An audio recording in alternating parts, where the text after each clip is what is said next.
The next submarine started by Japan was the single boat of the 2,934 serviced and 4,172 submerged ton I-12, also known as the Ko-Gata A2 type, which was started November 5th, 1942 and completed May 25th, 1944.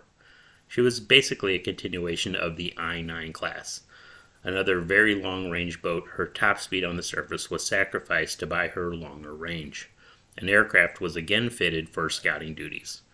I will give her some credit that while she didn't last long, at least she tried to use her range to make a late war attempt to cruise the US West Coast and go after the logistics lines.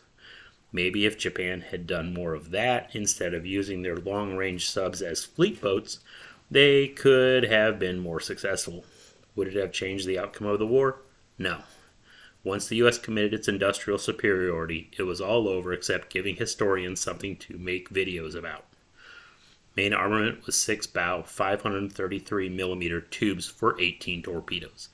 A single open 140mm deck gun was mounted after the sail. Propulsion on the surface was provided by 2 diesel engines, which produced 4,700 horsepower that ran the 2 propellers and recharged the batteries for a surface speed of 17 knots. While submerged, she used her batteries to power 2 motors, which provided 1,200 horsepower for a top speed of 6 knots. Range on the surface was 22,000 nautical miles at 16 knots, and submerged she could do 75 nautical miles at 3 knots. Test diving depth was 100 meters. Built into the forward part of the sail was a hangar for a float plane, and on the deck in front of it was a catapult. In September 1944, she was fitted with Types 22 and 13 radar.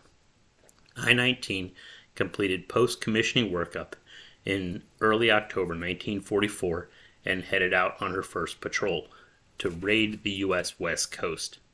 Northeast of Hawaii, on the evening of October 29th, she sunk the Liberty ship John A. Johnson and tried to massacre the survivors, but it was dark, so the crew's aim wasn't very good. Southwest of Los Angeles, on the afternoon of November 13th, 1944, she was found and sunk by the cutter Rockford and the mine layer Ardent.